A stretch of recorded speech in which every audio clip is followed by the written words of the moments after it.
Aquele ali é o Marco das Três Fronteiras em território brasileiro, construído pelo Serviço de Inspeções. Na época, por sinal, o inspetor era o general Cândido Rondon. Nós estamos no encontro dos rios Iguaçu e Paraná. Naquele lado, o Paraguai.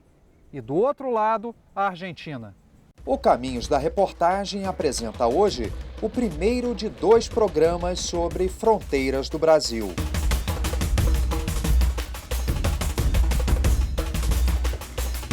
Foz do Iguaçu, no Paraná, é uma das fronteiras mais estratégicas do Brasil, seja pela energia de Itaipu, pelo turismo ou pelo comércio, lícito ou não. O contrabando ele está ao longo do reservatório todo hoje, pelo recrudescimento da fiscalização na região de Foz, então são 200 quilômetros aí de reservatório, e nós temos mais 400 quilômetros de linha seca, entre Guaíra até chegar às nascentes do Rio Apa. Todos os insumos para o crime, particularmente o crime organizado, eles entram no país pelas fronteiras. A maior parte das nossas fronteiras, que separa o Brasil de 10 outros países, é seca. Mas aqui, nesta região, ao sul do continente, é diferente. Os rios Paraná e Iguaçu são as principais referências das fronteiras com 3 desses países. Nossa reportagem começa justamente no ponto em que se encontram os rios que separam Brasil, Argentina e Paraguai. Em cada um desses países, existe um marco que identifica as 3 fronteiras. À vista, descansa os olhos. Do lado brasileiro da fronteira, encontramos o comerciante sírio Qusay Al-Sheikh. Ele chegou ao Brasil há mais de 10 anos e montou um negócio em Cidade do Leste, no Paraguai. Logo no início da conversa, eu pergunto a Qusay sobre notícias divulgadas nos Estados Unidos de que o grupo terrorista Al-Qaeda teria se infiltrado na região e que comunidades árabes comuns por aqui estariam enviando dinheiro para movimentos terroristas do Oriente Médio. São tudo mentiras. É mentira? Claro. A Al-Qaeda não existe aqui. Claro, não existe nada. Na opinião do comerciante sírio, as pessoas que vêm de fora querem mesmo é conhecer as belezas naturais da região. Qualquer pessoa visita aqui, a gente leva, eu trouxe ele aqui na Cataratas, na Itaipu. E a relação entre os povos, os argentinos, os paraguaios, os brasileiros, é uma relação tranquila? Tranquila. Antes a Argentina não deixa estrangeiro entrar, agora tranquila. Nossa equipe foi então conhecer de perto esses pontos que atraem tantos turistas para cá, começando pelo mais famoso deles, as Cataratas do Iguaçu. Para chegar lá, temos que entrar no Parque Nacional do Iguaçu, declarado Patrimônio Natural da Humanidade pela Unesco. Junto com o Parque da Argentina, são 250 mil hectares de floresta subtropical remanescente da Mata Atlântica. Observando a movimentação das pessoas, dá para notar que a procura é grande, tanto por turistas brasileiros como pelos estrangeiros. A maioria deste grupo é de turistas chineses, o guia alerta para o que vem pela frente. Meu nome é André, eu vou ser o guia de vocês durante o passeio. São aproximadamente 4 quilômetros em 25 minutos. E vocês vão se encharcar, tá? Vai molhar mesmo. Quem não fala português ganha uma explicação privativa. Vamos fazer algumas paradas para explicar acerca da flora acá do Parque Nacional. No atracadouro, o fluxo de turistas não para.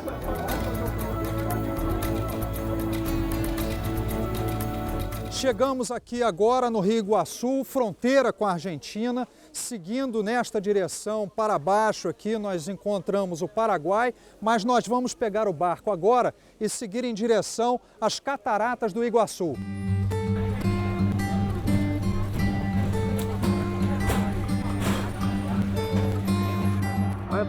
Por causa dos equipamentos, embarcamos em uma lancha exclusiva para a nossa equipe.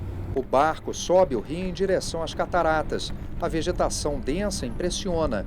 O parque protege toda a bacia do Rio Floriano, um dos afluentes do Rio Iguaçu. É comum o acúmulo de pedras nas margens do rio. As lanchas têm que vencer a correnteza para chegar às cataratas. Finalmente avistamos as primeiras quedas d'água. Mesmo pequenas, descem com força, deixando o ar úmido, como se fosse uma densa neblina. O resultado são os famosos arco-íris, que dão um colorido especial à paisagem. Do lado argentino surge a primeira queda de maior dimensão. Algumas embarcações chegam tão perto que até parece que vão passar por dentro delas. E não é que desaparecem mesmo em meio à densa neblina? Bem que o guia avisou que os turistas iriam se molhar. As cataratas ficam neste imenso Parque Nacional do Iguaçu. À minha esquerda, Misiones, na Argentina. E aqui à minha direita, Paraná, no Brasil. Na época das chuvas, são 280 quedas ou mais nos dois lados da fronteira.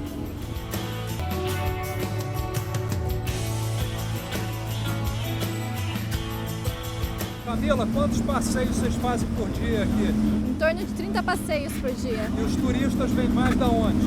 Nós temos agora, em grande temporada, a maioria brasileiro, mas vem gente do mundo todo.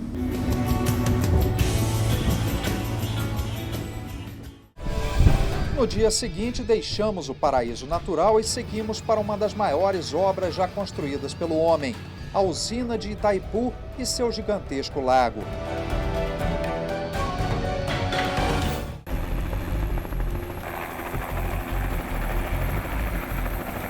Bom, vamos pegar agora o helicóptero e sobrevoar essa área de Itaipu, vendo a usina e também o lago. E provavelmente vamos conseguir ver a região de fronteira entre Brasil, Argentina e Paraguai.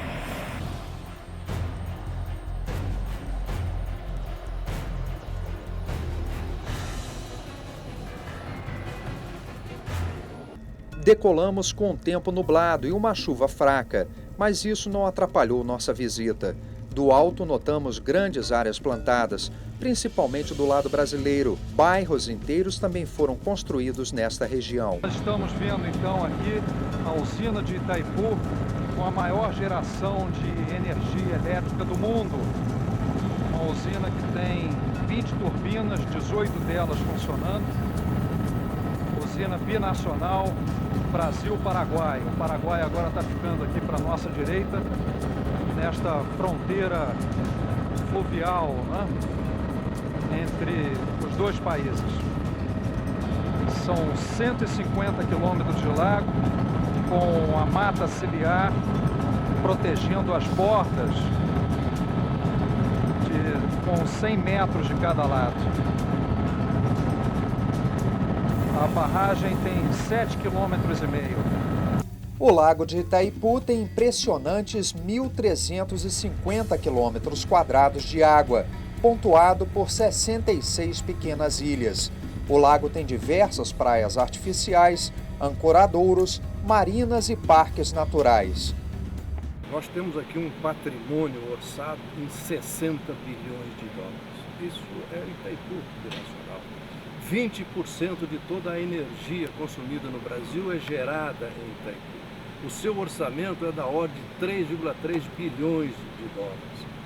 A Eletrobras coloca aqui, nos pagando energia, um pouco mais de 3 bilhões de dólares. Quer dizer, esse patrimônio só pode ser preservado, cuidado, pelo Estado brasileiro e Paraguai.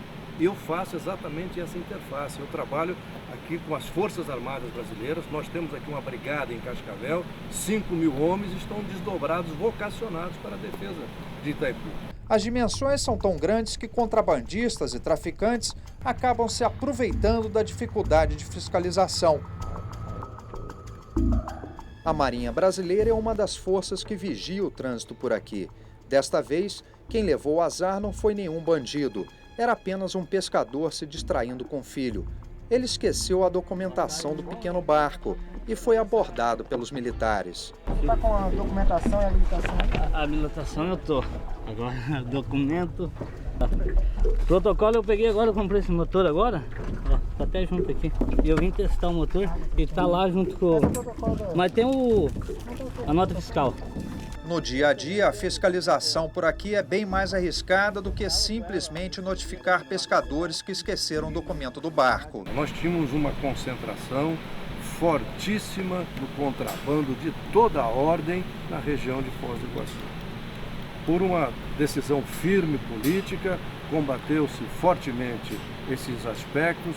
Segundo o coronel Adair, a situação melhorou principalmente nos últimos 5 anos. Atualmente, da Polícia Federal, da Receita Federal, Polícia Rodoviária Federal, Polícia Militar, Força Nacional, junto, eles estão mais ao longo do reservatório, nos municípios lindeiros, sobretudo na região de Guaíra, por força de Salto de Guairá. Nesses últimos 5 anos nós assistimos aqui um aumento do turista, né? O turista vindo para efetivamente fazer a sua compra no Paraguai, usufruindo as belezas e os atrativos todos que a região proporciona, não só Itaipu, como a 7ª maravilha do mundo, artificial, né? E as cataratas natural também, aí sendo votado nesse sentido. Assim, do alto, avistamos o que parece mais uma ponte qualquer, ligando Brasil e Paraguai. Mas aquela é a Ponte da Amizade. Por ela passam centenas de carros e pessoas todos os dias. Do outro lado da ponte, podemos ver dezenas de prédios. São centros comerciais da Paraguaia Cidade do Leste. No próximo bloco, você vai conhecer Porto Iguaçu, na fronteira com a Argentina, e também saber o que as forças de segurança brasileiras estão fazendo para combater o contrabando e o tráfico de armas e drogas na fronteira com o Paraguai. Até já!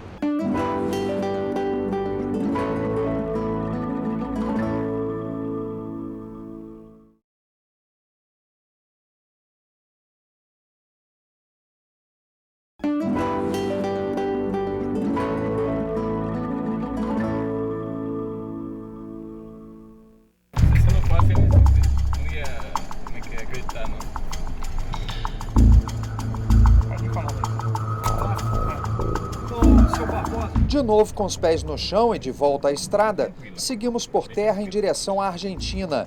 O seu Barbosa, nosso motorista, dirige na região há muitos anos, mas este trecho ele havia feito poucas vezes. Não, essas imagens que dá para fazer, né?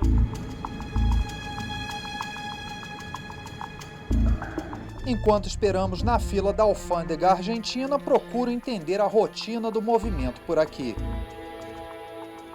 Na hora de apresentar nossas identidades, percebemos que um dos integrantes de nossa equipe só tinha trazido a identidade funcional. Enquanto vão buscar o documento oficial, eu e o cinegrafista Fábio Damasceno ficamos por aqui observando o movimento na fronteira. Agora são 9h25 da noite e nós estamos na frente do posto policial de Porto Iguaçu. Nós vemos que as luzes das guaritas são poucas, várias delas já estão apagadas e há uns 20 minutos atrás pudemos observar que a fila de carros era bem menor. Agora a fila já aumentou, provavelmente pessoas que trabalham ou vieram a passeio aqui no lado brasileiro e estão retornando agora para a Argentina. Já no lado argentino da fronteira, entramos em Porto Iguaçu, uma cidade pequena, bem organizada e limpa. A vida aqui pareceu ser bem pacata, com as pessoas passeando ou simplesmente conversando na rua até tarde da noite. No lugar do tradicional churrasco brasileiro, carnes de vaca e de carneiro assadas na grelha. O cozinheiro Andrés diz que recebe brasileiros diariamente neste restaurante. Como estão vocês? Tudo bem? Sí, bien. ¿Cómo es trabajar acá con los brasileños, con nosotros paraguayos? Brasileiro, una gente muito agradável, as mulheres muito bonitas, ellos muito agradáveis e gostam de comer boa carne. Um dos principais pontos de encontro por aqui é o centro da cidade. Bom, nós estamos aqui num local que é conhecido como a feirinha aqui de Porto Iguaçu. As pessoas se reúnem aqui até tarde da noite, às vezes vão até depois da meia-noite, conversando e colocando a conversa em dia. Boa noite. Boa noite. Tudo bem? Vocês são aqui da Argentina? Sim, vem muita gente do Brasil, do Paraguai. Martim explica que a cidade sempre recebe a visita de brasileiros e paraguaios. No caso dos brasileiros, ele diz que agora o câmbio está bastante favorável, mas que os argentinos também querem desfrutar da comida local e da cerveja, que, segundo eles, são muito boas. As mesas mais cedo estavam cheias, né? Mas agora já passam das 11 horas da noite e muitas pessoas já foram embora, né? Pablo reclama de parte da imprensa de Buenos Aires que normalmente diz que a região da Tríplice Fronteira é perigosa. Quem tem um pouco mais de cérebro, segundo ele, reconhece que esta localidade é apenas uma região de fronteira, onde se podem comprar produtos eletrônicos no Paraguai ou visitar as cachoeiras do lado brasileiro. Para ele, as pessoas têm que conhecer. Hélida afirma que por aqui tudo é tranquilo. Você pode deixar o carro aberto que ninguém pega nada. O que a senhora vende mais aqui é a porção. Aí o pessoal vem, toma uma cerveja com a porção e coloca a conversa em dia. Trabalha, ele faz todo dia, está fazendo com recheio, com salame, queijo, azeitona. Os brasileiros levam muitos produtos daqui para lá, né? Sim, ele leva tudo. Eu vou provar aqui com a senhora essa porção da senhora. Esta é com o quê? Com alho. Alho e? Só alho. Só alho? Qual que é com alho? Alho e óleo de oliva. Aqui. Então tá pronto aqui, né? Vamos levar lá para a mesa para provar isso. Pessoal. No dia seguinte, vamos para outra fronteira. Passamos pelo posto da Receita Federal Brasileira. O fluxo de carros, motos e caminhões é intenso. Quem não consegue espaço na boleia, acaba improvisando. Muito mais movimentada, a Ponte Internacional da Amizade liga Foz do Iguaçu e Cidade do Leste. É o principal ponto de entrada de produtos que vêm do Paraguai para o Brasil. Ninguém nos para ou registra nossos documentos na passagem pela alfândega paraguaia. A chegada na cidade é meio caótica. Pessoas e carros se misturam no meio das ruas coalhadas de gente. Entregadores atravessando com seus carrinhos tornam o trânsito ainda mais complicado. Compradores por toda parte selecionam o que vão levar, seja para consumo próprio ou para revender no Brasil. Eu entrei na galeria onde fica a loja do Qusay El Sheikh, o comerciante sírio que tínhamos encontrado no Marco das Três Fronteiras. O movimento é um pouco mais organizado do que o comércio de rua, mas só um pouco. Em uma loja próxima, também de eletrônicos, trabalha a vendedora brasileira Cláudia Schultz. Ela mora em Foz do Iguaçu e atravessa a Ponte da Amizade a pé todo dia para trabalhar no Paraguai. A Cláudia trabalha aqui em Cidade do Leste já há 14 anos e mudou recentemente há cerca de um ano, para esta loja aqui de eletrônicos. Cláudia, como é que é esse dia a dia na fronteira aqui com Foz do Iguaçu? Para nós já se tornou uma normal já, né? Nós que moramos em Foz, muitos brasileiros trabalham aqui. Nós temos uma rotina como se estivesse trabalhando no nosso país. Quer dizer, você mora em Foz? Moro em Foz, sim. Você vem de manhã, vem de carro, você atravessa a ponte com seu carro, não? Não. Deixo meu carro no estacionamento em Foz e atravesso a pé todos os dias. Por quê? Porque para mim, se eu vir todos os dias de mototáxi ou de ônibus, alguma coisa, já aumenta o meu custo, né? E muitos brasileiros trabalham aqui, assim como tem paraguaios que trabalham em Foz também. Tanto em lojas, normal, já virou uma comunidade, um câmbio já. Uma grande comunidade. Exatamente, é. E devido ao Mercosul, para nós ficou fácil também, né? A gente não se incomoda tanto, temos os direitos iguais aos paraguaios aqui, os pagam iguais, tudo, então é normal já. Mas se existem os que buscam uma forma de sobrevivência, vários acabam caindo nas mãos de quadrilhas e grupos organizados.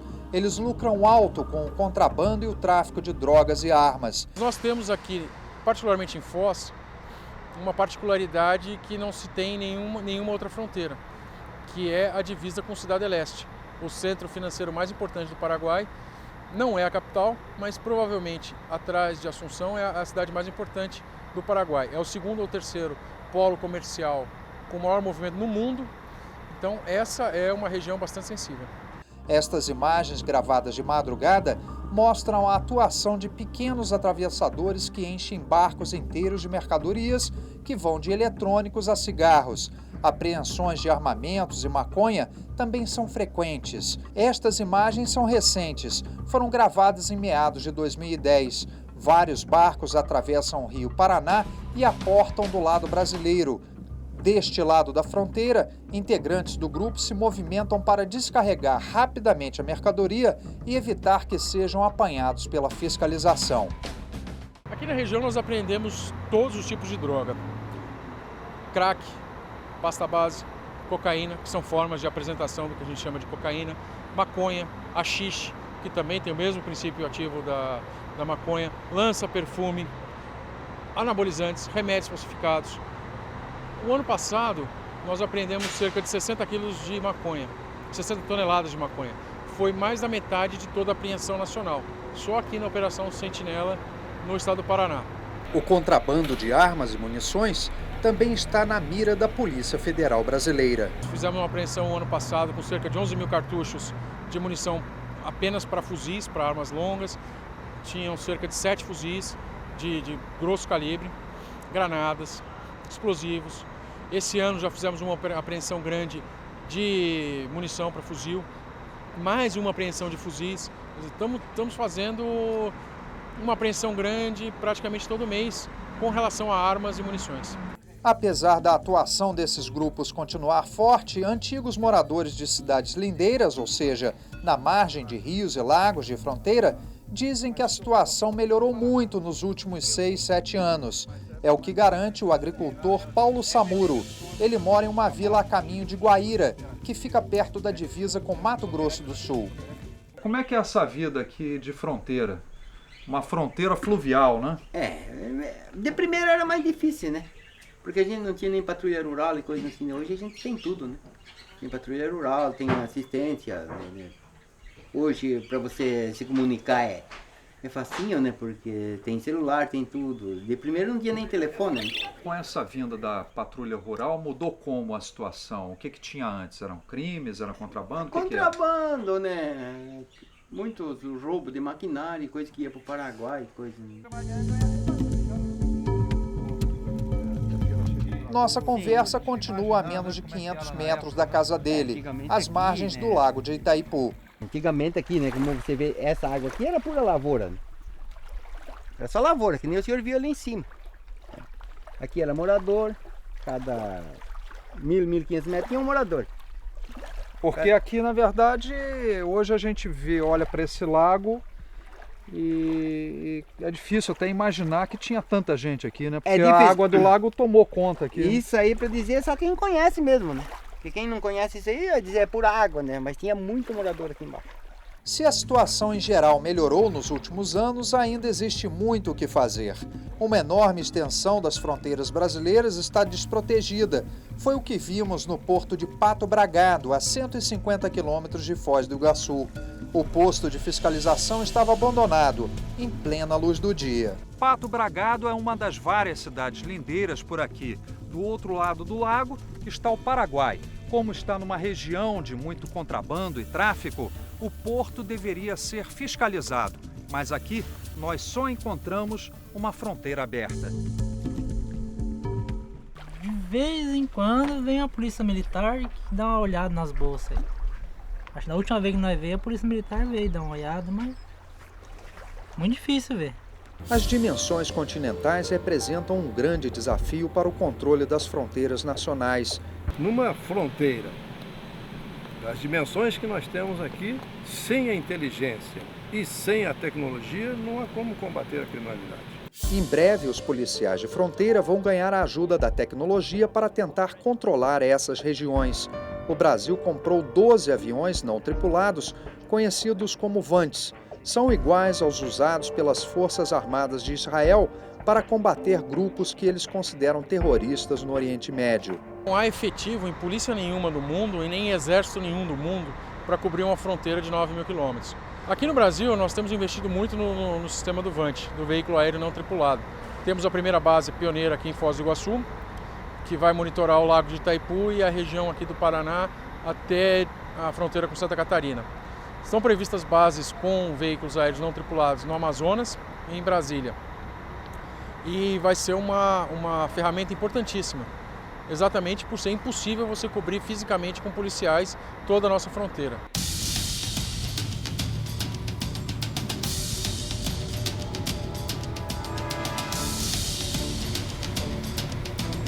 Desde que a Polícia Federal e outras forças de fronteira começaram a Operação Sentinela em Foz do Iguaçu, contrabandistas e traficantes deslocaram suas operações para o norte, em direção à cidade de Guaíra. A Sentinela consegue fazer operações diárias de combate ao contrabando, descaminho, tráfico de drogas, evasão de divisa, todos os crimes transnacionais.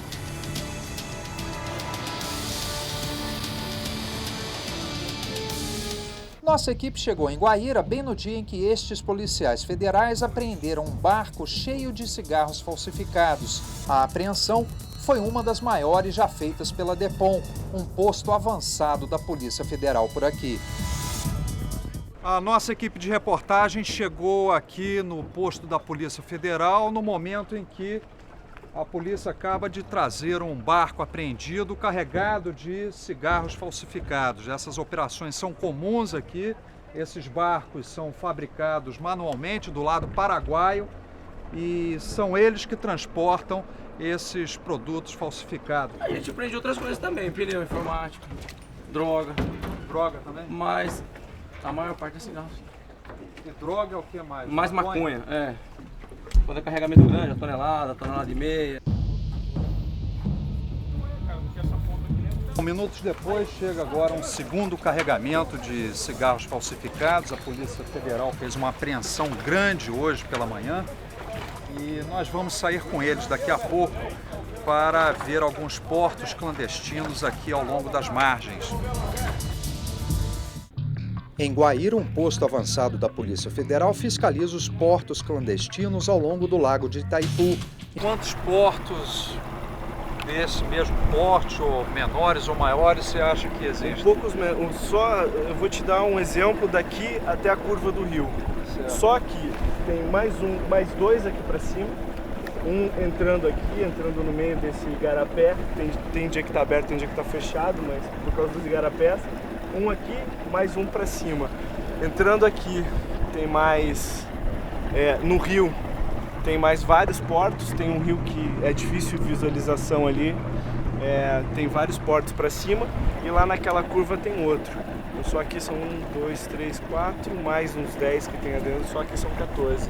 Essa história de que com o aperto da fiscalização lá em Foz, o contrabando, o tráfico se deslocou mais nesta direção aqui, confere? Migrou. Tem aumentado bastante. Neste momento, nos aproximamos de um dos vários portos clandestinos nas margens do Lago de Itaipu. Agora, todo cuidado é pouco. Nunca se sabe quando vai se encontrar algum atirador escondido. Mal o nosso barco atraca e os policiais saem para ver se o terreno está livre. Neste caso, parece que a quadrilha que estava aqui esperando a mercadoria chegar já abandonou o local. Nossa equipe já pode descer do barco, mas ainda é cedo para afirmar que estamos totalmente fora de perigo. Os policiais sabem que existem olheiros em diferentes pontos do lago.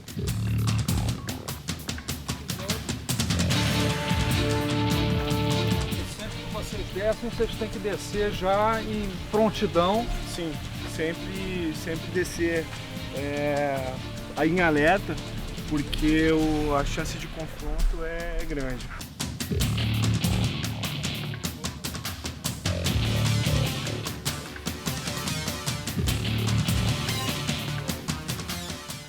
O país está ganhando ou perdendo essa guerra? Eu diria que se estivéssemos perdendo, estamos a caminho de virar o jogo. Porque o grande problema de patrulhamento na fronteira é uma questão de recursos. E o governo, do último ano para cá, tem reconhecido a importância da fronteira e tem reconhecido que não basta você combater o crime nos grandes centros. Você tem que combater os insumos do crime na fronteira.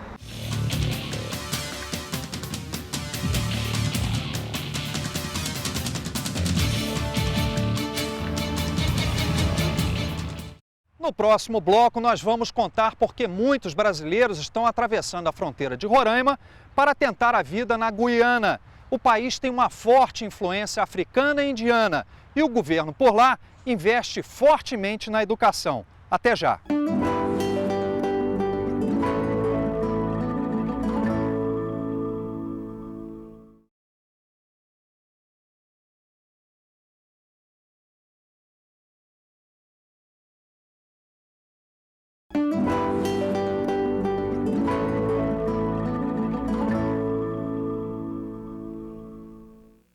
uma fronteira caribenha no extremo norte do Brasil. O Caminhos da Reportagem veio até a fronteira entre o Brasil e a República Cooperativista da Guiana para levar até você curiosidades desses dois vizinhos, tão próximos e tão distantes. A união por comunidades indígenas e a colonização britânica de um povo com semelhanças africanas e indianas. A primeira cidade da Guiana pelo acesso do Brasil é Léten. Uma pequena cidade tem em torno de 3.000 habitantes. Mesmo pequena, atrai muitos brasileiros, devido aos preços dos tênis, confecções e eletroeletrônicos.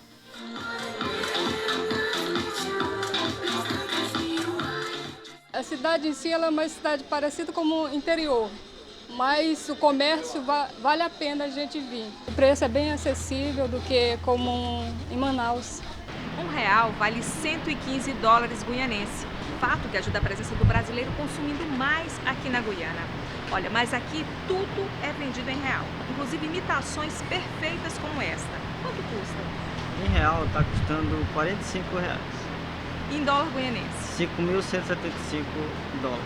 E se você vende mais, em dólar guianense ou em real? Em real. Nós nos beneficiamos muito e que isso continue. Os guianenses, especialmente de Léten, apreciaríamos que os brasileiros viessem mais para ver o nosso relacionamento crescer.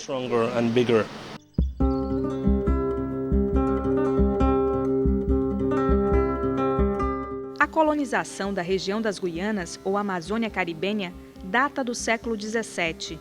De acordo com historiadores, a ocupação desta região foi dividida em 5 Guianas: Guiana Espanhola, atualmente Venezuela; Guiana Britânica, Guiana; Guiana Holandesa, Suriname; Guiana Francesa, Departamento da França; e Guiana Portuguesa, Brasil, com parte do território entre os estados do Amapá e Roraima. O estado de Roraima tem uma tríplice fronteira, mas com diferencial das outras fronteiras da Amazônia. Toda esta área teve uma enorme diversidade de povos colonizadores: portugueses, espanhóis, ingleses, franceses e holandeses. A fronteira entre o Brasil e a Guiana é chamada de Planalto das Guianas. Toda esta área tem savanas e florestas e uma diversidade de trilhas que unificam os dois países e um grande potencial turístico.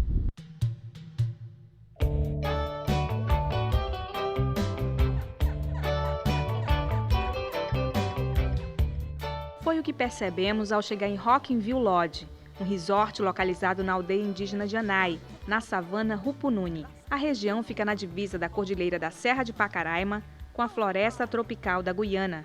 Fomos recepcionados com um belo jantar pelo inglês Colin Edwards. Bem-vindo a Rockville. Obrigada. Fez boa viagem.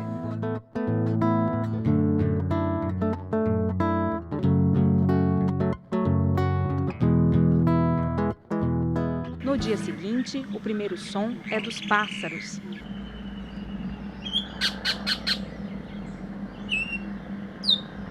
A imagem atrai turistas do mundo inteiro. Looks similar but no white. All right. This So this Oriole, is the one? yes, he is This one found. right here. The map here's Amazon.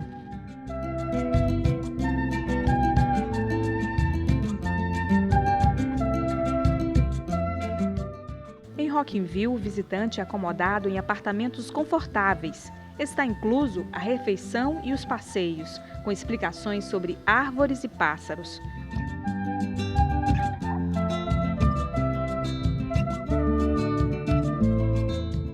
Colin se diz um apaixonado pelo lugar.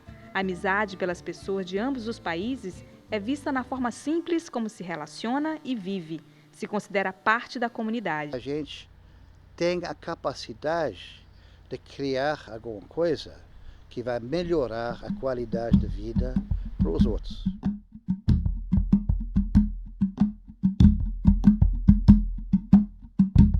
As etnias predominantes na região são os Macuxi e o Apixana, herdeiros do conhecimento dos seus ancestrais, os Caribe e Aruaque. Esses povos indígenas tinham conhecimento dos caminhos e rotas entre o litoral, as serras e as planícies deste vasto terreno amazônico.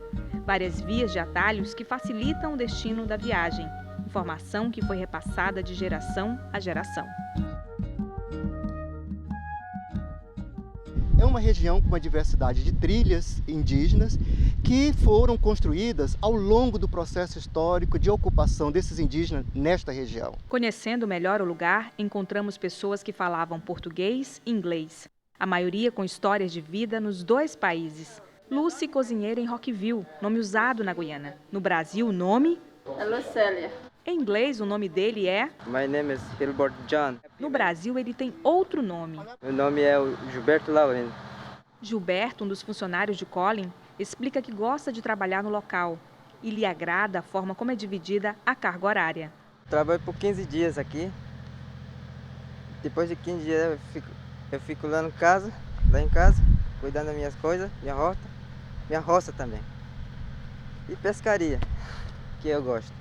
A Guiana Inglesa não é dividida geograficamente por estados, e sim por regiões. Na rádio da comunidade ANAI 97.1, as transmissões são em inglês e macuxi. Ela leva notícia a toda a região 8 e 9 da República da Guiana.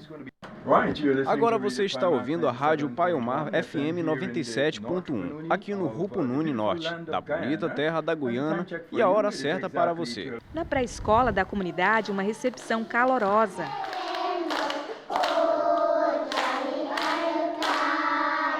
A professora ressalta que a alfabetização nas comunidades indígenas é uma prioridade.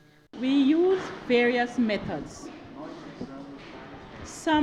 Usamos vários métodos, alguns dos quais usados para orais, leitura, lições de demonstração, canto e poesia.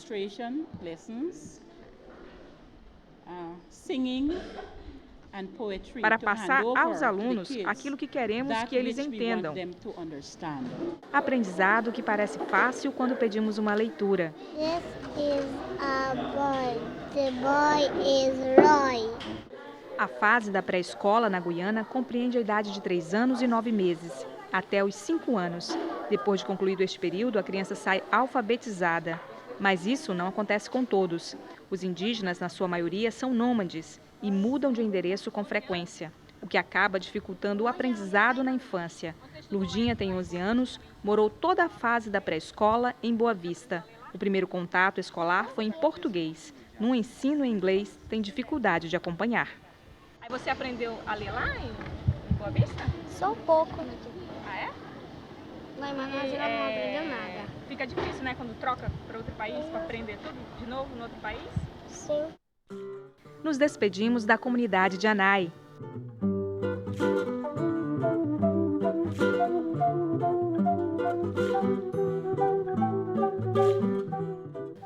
Na estrada de Letten a Georgetown, várias surpresas.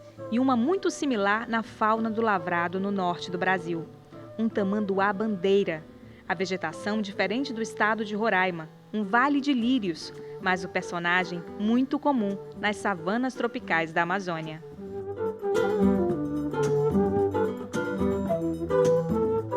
Nós já percorremos 390 quilômetros. Agora, para darmos continuidade à nossa viagem, atravessaremos o rio Essequibo por esta balsa que funciona das 6 da manhã até as 18 horas. O rio Essequibo é o maior rio da Guiana. Nasce nas Serras Acaraí, na fronteira com o Brasil e o Oceano Atlântico.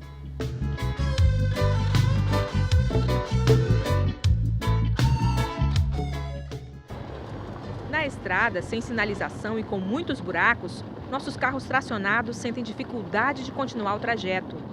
Ao anoitecer, seguindo viagem para Linden, uma das cidades mais próximas de Georgetown, nos deparamos no meio do caminho com um caminhão com carga de madeira que tinha acabado de tombar. A carga pesada e o pouco freio do veículo, que tentava subir um trecho íngreme da estrada, provocou o acidente. No meio do escuro, em uma região que acontecem com frequência saques e roubos, por se tratar de rotas de garimpo, os motoristas estavam sem possibilidades de socorro. A empresa que nós trabalhamos sobrecarrega os veículos. Nós ficamos sozinhos e esta estrada é muito perigosa.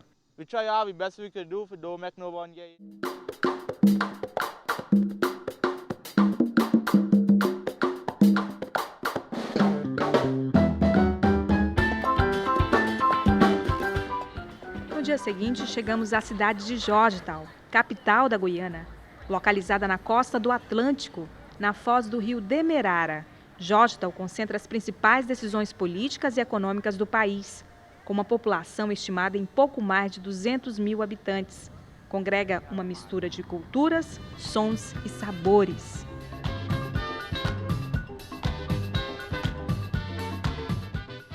Grande parte da população tem descendência africana e indiana. Os partidos políticos são divididos de forma étnica. Está no poder o terceiro presidente de origem indiana. A Guiana reúne um conjunto de tradições religiosas. A igreja de maior simbolismo do país é uma igreja católica anglicana, construída toda em madeira, sem nenhum prego. A igreja foi construída em 1842, para a nomeação do primeiro bispo. Georgetown só poderia tornar-se cidade se tivesse uma catedral. A Guiana tem como religiões dominantes o cristianismo e o hinduísmo, sendo que 57% são cristãos e 28% são hindus. Aproveitamos a nossa permanência na cidade para visitar um templo hindu.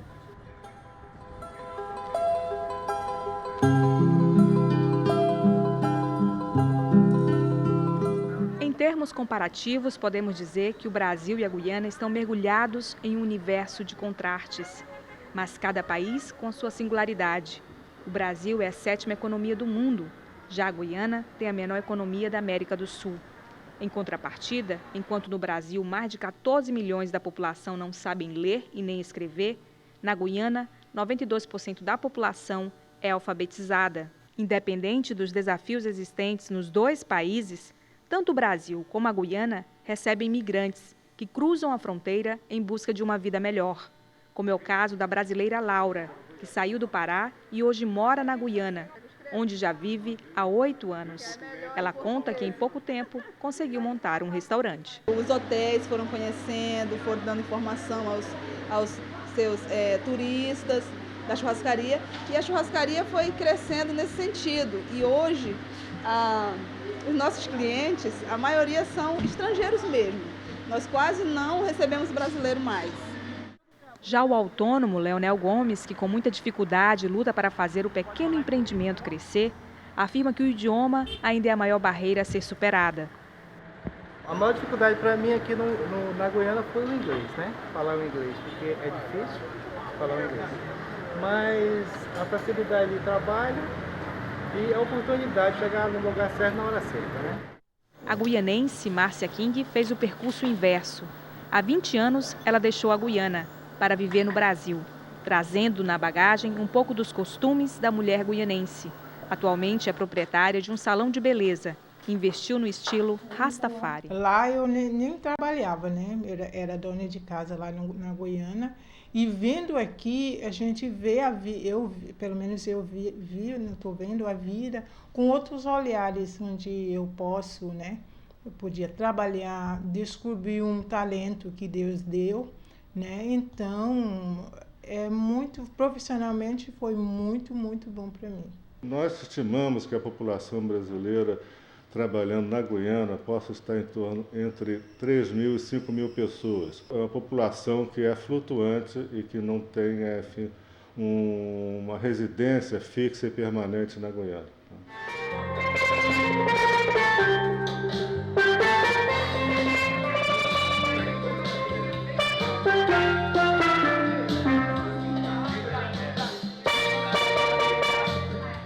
A música de raiz da Guiana atrai pela batida, um instrumento diferente, com um som enigmático.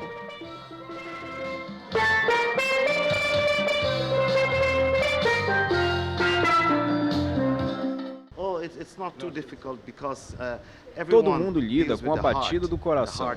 Todas as culturas, raças, sociedades têm esse som, batida do coração.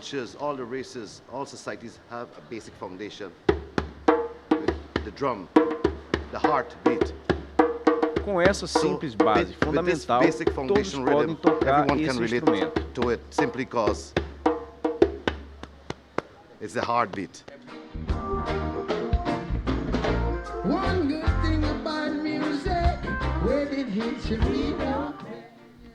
A culinária guianense segue a diversidade do país.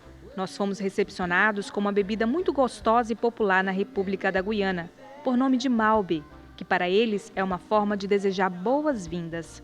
O suco, além de ter um simbolismo de purificação, tem leve efeito laxante.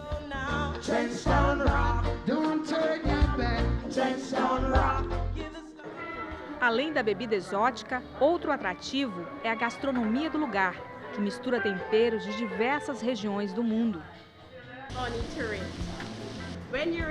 Quando você vier à Guiana, vem experimentar esse arroz especial no Gran Costal.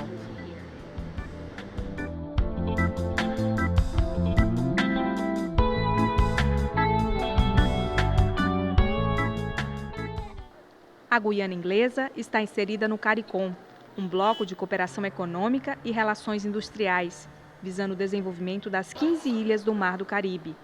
A sede do CARICOM é em Georgetown. Durante anos, o comportamento empresarial da Guiana foi de costas para o norte brasileiro e de frente para o Atlântico. Isso agora, a partir do século XXI, começa a mudar, felizmente. No âmbito regional, a gente vê a construção da ponte do Rio Tacutu, que foi inaugurada agora, no ano de 2009, em que liga a cidade de Bonfim, no estado brasileiro, à cidade de Leten, no estado guianense.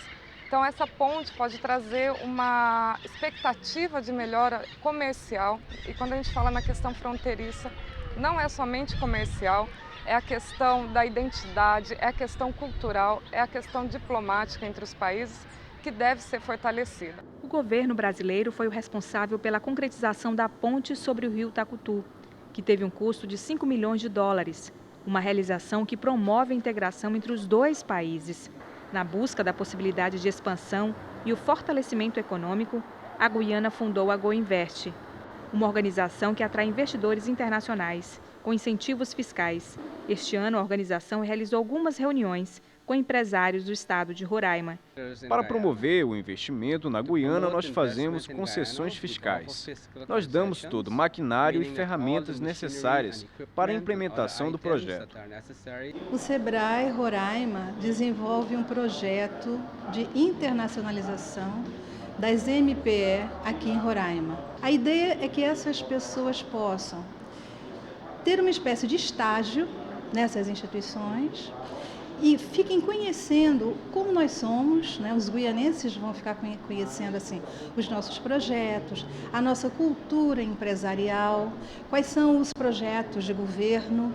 Um passo importante para o Brasil como corredor de exportação através da posição estratégica do estado de Roraima será a concretização do Porto de Águas Profundas na Guiana. Para conhecer o projeto, fomos até Nova Amsterdã, localizada a 107 quilômetros de Georgetown. Constatamos que a obra já está em andamento, sob responsabilidade da indústria Gran Canal e o governo da Guiana. Sempre pensamos em ter os brasileiros envolvidos conosco, especialmente na fase 2 e 3, quando nós visionamos a estrada do Brasil vindo para esse local. Uma das dificuldades atuais para a ligação econômica do Brasil com a Guiana é a estrada que liga Leten até Linden. A estrada é coberta por cascalho e pissarra. Ao todo, são 459 quilômetros, uma média de 15 horas de viagem. Mas na época de chuva, o trajeto fica ainda mais difícil e demorado, cerca de 18 horas, entre florestas, serras e savanas. Apesar das dificuldades, o lado estrangeiro informa o brasileiro. Durante todo o percurso, existem placas de sinalização como esta, traduzida do inglês para o português, o que demonstra uma preocupação dos nossos vizinhos em cada vez mais diminuir a barreira da língua e estreitar laços com o Brasil.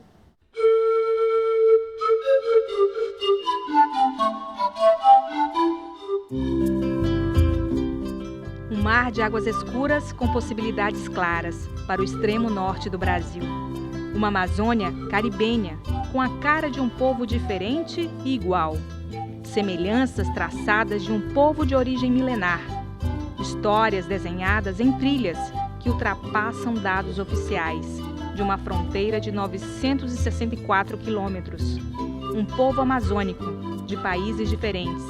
De um lado, uma sutil formalidade inglesa, do outro, uma identidade diversa. Todos inseridos na biodiversidade, com uma localização com privilégios naturais, distantes das grandes decisões, cercada de potencialidades em busca de descobertas.